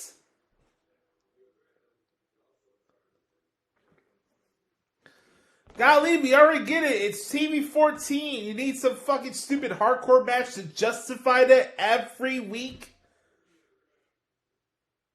Please, Scorpio, get your towel back and get this douchebag off my television screen. For the love of all that's good. Britt Baker being Daniel Camella was what it was. Don't have much to say there. It was nice to see her get her hometown reaction, so I thought that was pretty cool. And then they're having Adam Cole against Ishii at Rampage. Look, that should be a fine match and all, but I don't want to see Ishii in AEW, because if they're just going to do the same thing with him that they do with Suzuki, where they just come in and they lose to every single person on the AEW roster, that's just fucking stupid. Okay? Ishii is above a lot of what these talents claim to be elite on that roster, and he should not be there just to do jobs to the elite and other guys on the AEW roster. Darby Allin against Andrade Alidolo. This one should be very interesting. And I say this because, as I watch AEW each week, and I've been covering this brand since the beginning, a lot of the notions from the hardcore wrestling fans and people who do podcasts is that once you go out of WWE, you have free range, you got creative liberty. You don't have the handcuffs anymore, right? Vince hells everybody back. All these cliche narratives. Nobody exemplifies the nonsense and cap that comes with that nonsense narrative more than Andrade Alidolo. Tell me how him losing this coffin match benefit him whatsoever. And tell me how him and Malachi Black and the list goes on and on. We can do this to the cows go home, but people who come from WWE to AEW are in a better position now than they were when they were in WWE. And just because Andrade main evented Dynamite last night doesn't mean that, because Andrade has main evented editions of Raw and SmackDown in the past. It's nothing new. Andrade, he's useless now. And the fact that we're still having Sting and Darby Allin act with, still brawling in the crowd with Private Party and the Butcher and the Blade and the fucking Candlestick Maker. It's just like, this shit doesn't stop. It never ends. The Hardy Boys. Oh man. The day AEW makes some progress with their Dynamite shows, the day AEW will take a step forward. On that note, that is what the hell's wrong with AEW this week. And before we wrap this up, I do want to mention, really quick, the last thing I do say in this segment is the card that I did promise everybody for the Forbidden Door. So, I have matches here. I'm going to do this in order, okay? First off, we have Darby Allin against Hiromu Takahashi to start things off. Okay? From there, we'll go to Minoru Suzuki and Zack Sabre Jr. against Bryan Danielson and Jon Moxley. We'll go from there. From there, we go to Adam Cole and the Young Bucks taking on the team of Naito, Sonata. No, actually, let me scratch that. Let me get that out of the way. No, we're not going to do that, actually. Actually, I'll say that. Okay, we're going to start this over from the beginning, okay? You guys write this down as I'm doing this out loud, okay? Darby Allin, Hiromu Takahashi starts off the show. Okay? From there, we go to Suzuki and Zack Sabre Jr. in Taichi against the House of Black. I was flipping it over. We're doing Suzuki Gun against House of Black. How about that, okay? From there, how about this one? Hiroshi Tanahashi against Jon Moxley for the IWGP United States Heavyweight Championship. From there, match number 4, Bryan Danielson against Zack Sabre Jr. From there, match number 5, we'll have Tomohiro Ishii taking on. Who could it be?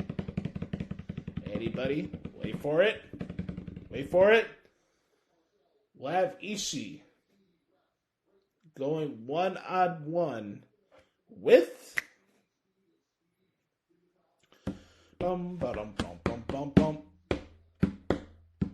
returning Kenny Omega. You want to bring Kenny back in for a big scenario match? Bring it back to United Center. Kenny Omega against Tomohiro Ishii. You're welcome. That's number 5. 6, Adam Cole against Tetsuya Naito. 7, this is going to be a big one right here. This will be a very big match here. Hangman Page against Jay White for the AEW World Championship. Actually, no, that's not going to be for the AEW World Championship because I think Hangman Page will lose time by then, so scratch that. No.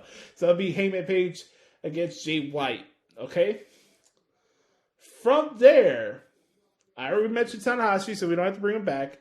But to close it out, we'll have Okada against CM Punk for the AEW World title. Nope. Scratch that. Let's not do that at all, actually. Let's keep it what it is. CM Punk against Okada in a singles match. That'll close out the pay-per-view. So, yeah. How about that? There's a lot of other ones that I can add to the list. There's a lot of honorable mentions of other people we can see there. Who knows who could possibly come back? You know, do you have... How about this? We have MJF against Shingo. How about that? We could do that. Or... man, that's interesting. How do we implement MJF in a New Japan card? Well, I have to think about that. I'll have to update this as we get closer to the paper. But those are the matches off the top of my head of how I would do that. On that note, that is what the hell is wrong with AEW this week. All right, folks, I want to thank you guys so much for hanging out with me for this week's edition of the Hoots Podcast. Hope you guys enjoyed it. It was a fun time recording the show as always. I appreciate you guys' support.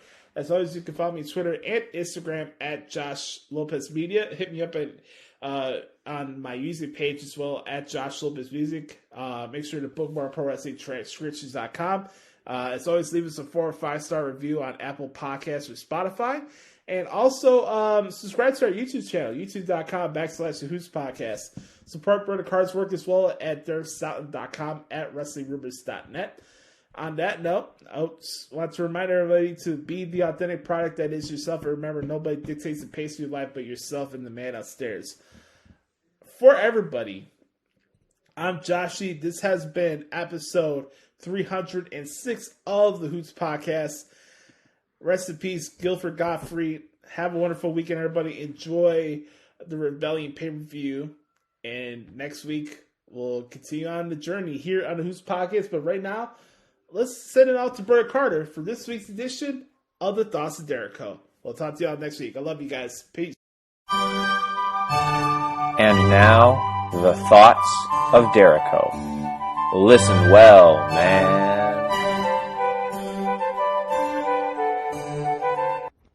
Welcome, welcome, one and all, to the segment that is just unified with you as it is with everybody else. It is the Thoughts of Dericho, featuring the one, the only, Brother Carter. That wasn't a great introduction, but that's all I could think of, but that's totally fine. All right, just going to give a much, much, much shorter edition of the Thoughts of Dericho this week, as opposed to the long 25-minute soliloquy I went on last week, or 2 weeks ago when I was giving my thoughts. So just a few things to talk about with SmackDown and Raw this week. I enjoyed the shows, and let's just start with SmackDown. I really enjoyed the opening promo with Randy Orton. That's just fantastic. Him and Riddle are just so funny together. I love it. That's going to be a great match with them and the Usos. WrestleMania Backlash to unify the tag team titles. I'll be curious what they're going to do, if the champions are going to travel shows now, or I don't know why they're all of a sudden doing all these unifications. I just don't know. I don't know what that means for the shows, if they're going to try to getting people to watch the different shows, more reasons to tune in to see who's going to be the champion. I don't know. But we'll see. Maybe it'll mean that mid-card titles will essentially become the flagships of the shows, and that's kind of the title you go for. So we'll see about that. But anyways, great promo. It's going to be a great match. WrestleMania Backlash. Naomi versus Rhea Ripley. I like how Rhea Ripley defeats Naomi. I think that's great. Obviously, that set up the match on Monday, which we'll get into in a little bit. Yeah, I mean, it was a great match. I like Rhea Ripley. I think she's fantastic, and I'm glad she did what she did on Monday so that we're going to get to see this side of her character. I think this is what she needs to be doing. She needs to be doing singles stuff. She's a terrific asset, terrific look. Love Rhea Ripley, so I think it's great. Okay, I appreciate Madcap Moss turning on Baron Corbin. Obviously, we're going to get a payoff for that eventually, but Madcap Moss has a lot of potential. I think he's very, very, very... I think he's a lot of potential. So I'm really excited about what they're going to do with Madcap Moss. I think that's going to be good. Also, I got to give props to Drew Gulak for, he's been irrelevant for so long, and now he's trying to do something to, be a part of the broadcast team, to just do something to reinvent his career and stay in professional wrestling. I love it. So I hope that works out for him. I could see him doing that. He's got a gift of gab with the whole PowerPoint presentations thing from 205 Live. That's great. And then, he's tries to interview Charlotte. Obviously, Charlotte,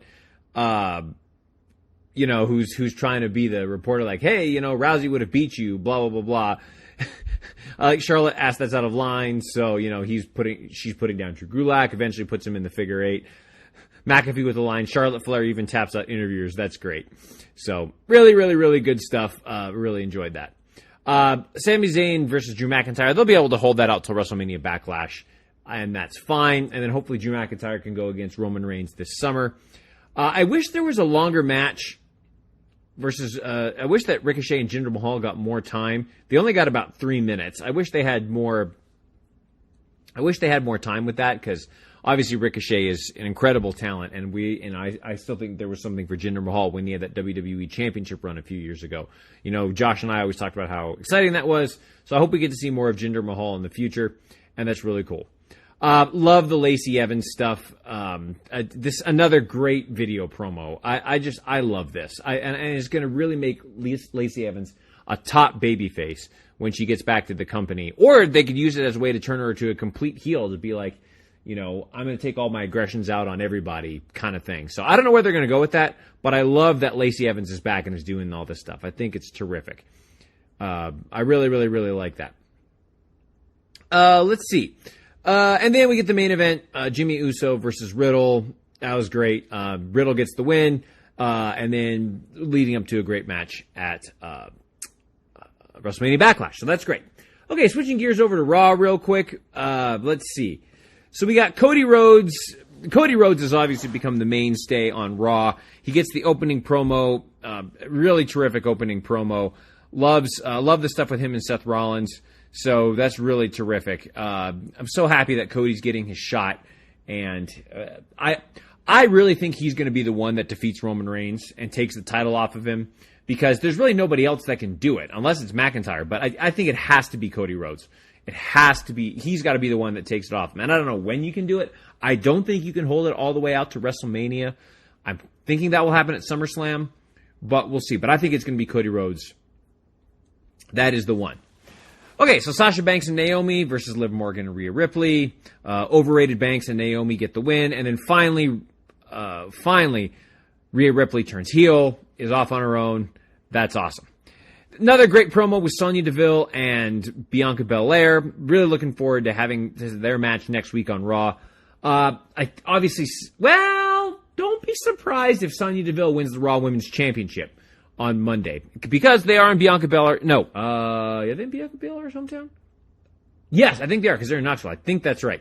So, yeah, Belair's hometown. So, don't be surprised if Sonya Deville wins the title in Bianca's hometown.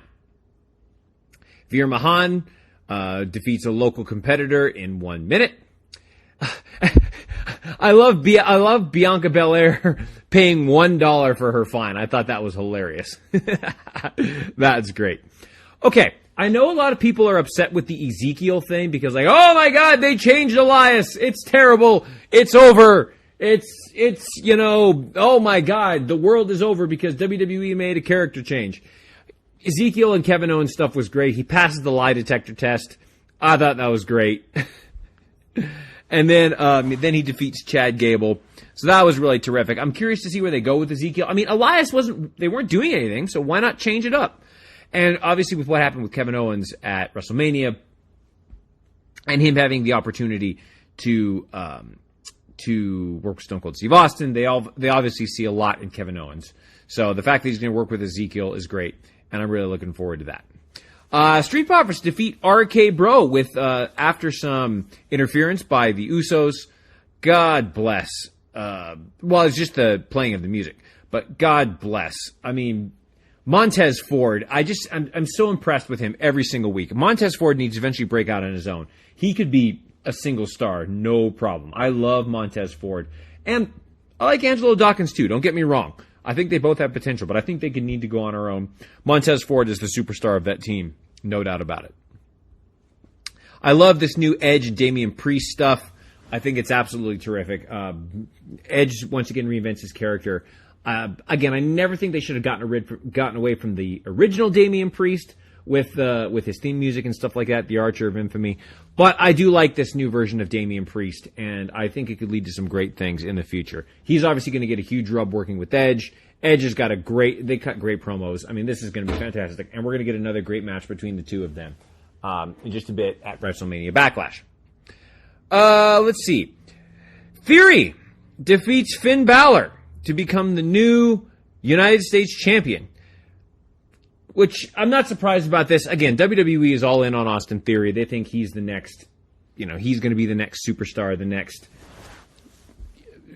person that's going to take the company into the future. Fine. Again, I have no problems with it. I like Austin Theory. I think he's got a lot of potential. And eventually Mr. McMahon comes out eventually Mr. McMahon comes out, and they get selfies together. Great. Fine. No problem. I just don't know what we do with Finn Balor now. I hope this means Finn Balor is going to start to go into the world title picture, because Finn Balor is one of the most pure and fluid workers on the ring. Great promos. We'll just have to see what happens with Finn Balor. I hope they do something with him in the future, because I think he needs to be challenging for a world title. Okay, and now we get the wedding segment. Now, I know, and surprising, a lot of people on the internet shit all over this segment. Shocking, I know, that Twitter was upset with something that WWE did. Oh my God!